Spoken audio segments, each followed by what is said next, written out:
Religion is something I don't enjoy. Religion is a series of institutions or rituals or intellectual truths that help you make sense of the world and give you a sense of identity and your place in the world. For me, I want something more than that. I believe that I have a relationship with a living God, and I believe that that's interactive and experiential and is something beyond just academics. Meet Pastor Brad Chilcott, a man who is not afraid to call it as he sees it when it comes to the many problems facing religion and Christianity today. Well, I think in any religion you have good people and bad people who use the academic content of their religion or religious texts to excuse what they really want to do. So you can find anything you want to believe in the religious text of any religion. You can take the Bible and make it mean whatever you want it to mean. More broadly though, I think over the years we have turned Christianity into something that is more about a disembodied afterlife than about something for the here and now that makes the world better today. And that's, I think, a misunderstanding that Christians have had, but it's also influenced the way the world sees Christians as people who are not invested in making their community better or more harmonious or more productive, but are instead more interested in getting people to sign up to their religion and make sure their soul goes to heaven when they die. While he admits the idea of eternity may help bring peace and happiness to some, Brad says true and everlasting joy is found in following the selfless, life-giving example of Jesus. Well, to me it all comes down to hope. We believe in Jesus, who rose from the dead and in that act defeated the powers of greed and sin and selfishness, death. He showed that a life of selfless, sacrificial love has more power to create change than a life of self-interest and self-focus.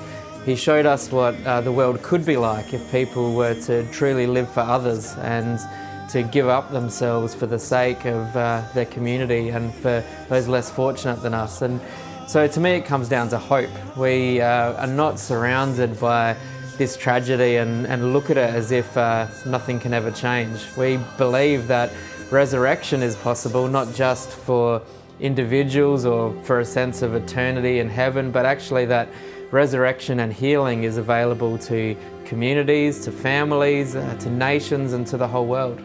We're only 4 years in and so much has already changed. Who knows what the next... In 2011, it was this sentiment that saw Brad launch Welcome to Australia, a charity providing a voice and support for thousands of asylum seekers and refugees in his country. But despite being founded on and still largely governed by Christian values, Brad says Australia, like many Christian countries and individuals, is failing to follow the fundamental lessons Jesus taught. People tend to use religion to define who's in and who's out, and it helps them make sense of the world. Jesus' style was not like that at all. Jesus' style was that he turned the outsiders into insiders, and he taught all of us to do the same thing. He intentionally aligned himself with the people that society pushed to the outer. And so when we interpret our Christian faith in any other way than that, we're not following in the footsteps of Jesus. While walking the moral high ground may seem difficult in a world where exploitation, greed and debauchery are commonplace, Brad's dreams rely on it. When I think of my dreams, I want to live each day as a tangible picture of the world that I think is possible. And so I believe that a world is possible where all people are included, where we live generously, where compassion is a sign of leadership rather than cruelty, where giving and loving and selflessness are values that are held up highly in our society. And so for me, my dream is to do as best I can to live like that each day. While he admits such a path is fraught with many challenges, Brad says we must all make difficult decisions if we are to create a world where adults smile as often as kids. I think adults learn to smile as much as kids when they're set free from fear and insecurity and there's some of the competitiveness that is kind of thrust upon us in all cultures in different ways. We're taught to compare ourselves to one another. We're taught that there are certain models of life that you need to follow to fit in and be accepted. We're taught that other people that are different to us need to be feared, and we're kind of taught that they're in subtle and overt ways that there is no hope for tomorrow, that our lot is to just struggle our way through and make it as best we can.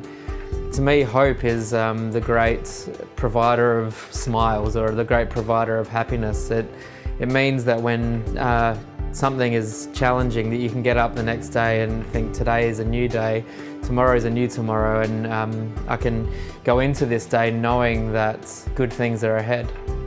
Brad says the strength and depth of his faith has not come easily, as he recalls the day he and his wife were given news no parent should ever have to hear. My wife Rachel and I were told that our son Harrison wouldn't survive during the pregnancy, and when we were going into the delivery room and the doctors were saying your son's not going to survive, and then each day for the next month basically being told that Harrison wouldn't survive the day or the week or the couple of months ahead. That was the greatest challenge for both of us, I think. And how has that taught me to be happy? Well, he's now turning 8 in a month. And so it's taught me to make the most of every opportunity, to realise that each day is precious, and that along life's journey when things are hard, we can really say to ourselves, this is the situation, nothing's going to change the situation, but how can we make the most of it? How can we suck the most out of life? And I guess that's what I see Harrison doing with every day of his life. Despite his many challenges and health issues, he just attacks life with a relentless abandon every day, and I guess that teaches me to do the same.